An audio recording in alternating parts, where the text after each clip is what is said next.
Hello, Bob Rietfeld here, preaching and teaching minister of the Spring Hill Christian Church of rural Ocklawackney, Georgia. And welcome to another lesson on New Testament survey. Today we're going to be looking at the book of 1 Peter. 1 Peter is what is generally called a general epistle. And some general information about that will be given here.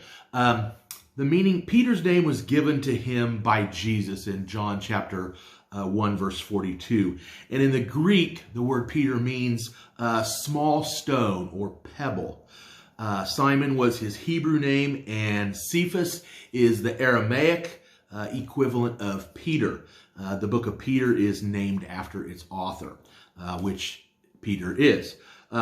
Quoted as such by early church fathers in 66 to 150 AD, Polycarp, and by Irenaeus in 115 to 195 AD. Chapter 5, verse 12 may mean Silas was Peter's scribe, which would explain the good Greek, which Peter might not have been able to produce. It's never really seriously been questioned until just recently by unbelievers that 1 Peter wasn't written by Peter. The date that it was written was 67 AD, perhaps as early as 65 AD.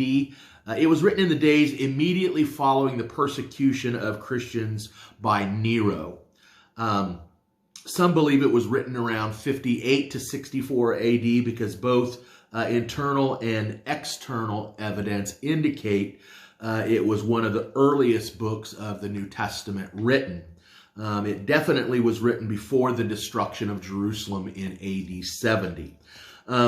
Its purpose was to strengthen men and women who were in jeopardy of their lives because of their faith. It was not written to meet any theological heresy. The second coming is emphasized a lot as the motive for steadfastness in the face of persecution. The historical setting is that it was written during Nero's persecution shortly before Peter's and Paul's execution, obviously Peter's. The recipients were the exiles or strangers, sojourners of the dispersion, the scattering. In Pontus, Galatia, Cappadocia, Asia, and Bithynia, who are the elect or Christians. This was not the Jewish dispersion, but the Christians dispersed over the world, we see in chapter 5, verse 4. The places mentioned are all a part of what's called Asia Minor, which would be our modern-day country of Turkey. And this shows the gospel had spread to many areas with good results where Paul had not yet been on his missionary journeys that are recorded in the book of Acts. The key word or idea in 1 Peter is how to handle pressure or suffering.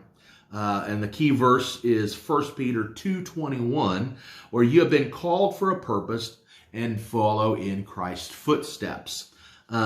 Key concepts is the Christian life, hope. Peter has been called the apostle of hope, Paul the apostle of faith, James of works, and John of love. It was probably written from Babylon or Rome. Chapter 5, verse 13, it mentions, she who is at Babylon sends you greetings. Literally Babylon. The Jews dispersed from Babylon after captivity. Peter could have gone there to preach the gospel. Figuratively, it refers to Rome. Since Rome and Babylon were alike, Revelation 17 verses 5 through 9, in their ungodly ways, it may be describing the the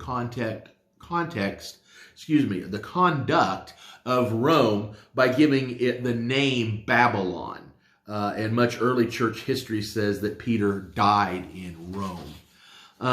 The contents, 1 Peter, chapter 1 is about holiness. Chapter 2 is about submission. Chapter 3 is about family and Noah and baptism.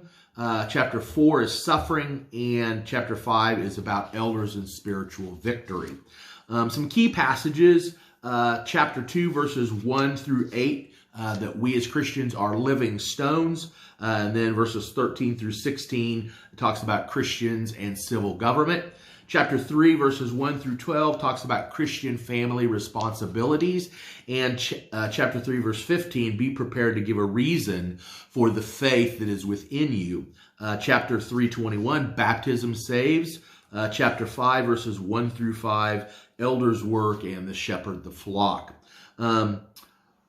He also addresses that hope produces some things. It produces holy lives.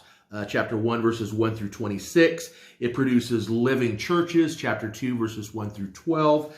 It produces godly respect for authority. Chapter 2, verse 13 through chapter 3, verse 12. In government, at jobs, and within the family.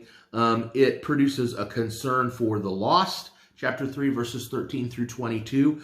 Hope produces effective suffering. Chapter 4, verses 1 through 19. And hope produces a spiritual victory. Chapter 5, verses 1 and following. How to handle pressure or how to act as a Christian when you are under pressure.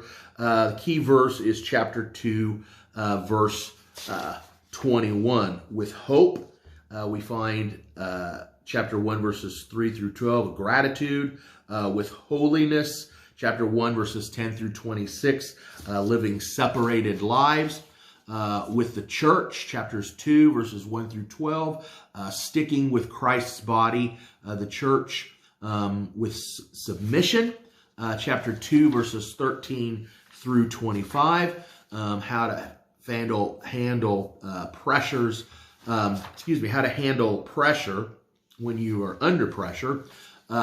With families, chapter 3, verses 1 through 12, we're to focus on the family. With evangelism, chapter 3, verses 13 through 22, an offensive stance it talks about. With suffering, chapter 4, verses 1 through 19, willing to suffer.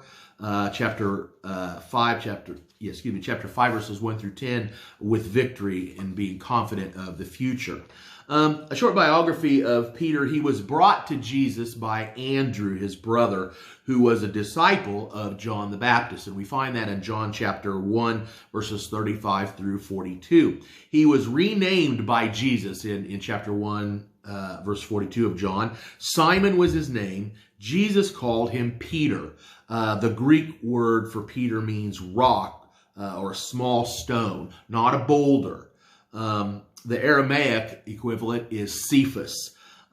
He had a life, we can see in Mark chapter 1:30, who went with him, a wife who went with him in his preaching travels. 1 Corinthians chapter 9, verse 53, I believe. He was a native of Bethsaida, John 1:44. With his home in Capernaum, Mark 1:29. He was a fisherman by trade, perhaps Andrew with his brother Andrew, James, and John. We look at Luke 5:10 for that. He was a leader of the apostles. He was the first one named, Matthew 10:2. First to openly recognize and confess Jesus as the Christ, Matthew 16:16. He preached the first gospel sermon, Acts chapter 2, to the Jews. He preached the first official gospel sermon to the Gentiles, Acts chapter 10. He was present at the Transfiguration in Matthew chapter 17, and in the Garden of Gethsemane, Matthew chapter 26. He was also an elder, 1 Peter 5:1. And tradition says that he died as a martyr in Rome, crucified upside down because he thought that he was unworthy to be crucified in the manner that Christ was for us. So that's just a general bit of information about the book of 1 Peter. I hope this has motivated you to read and to study that book. Next week, we're going to be talking about the book of 2 Peter, another general epistle written by the Apostle Peter. So I hope you have a great rest of the week and a great day. Thank you very much. God bless you.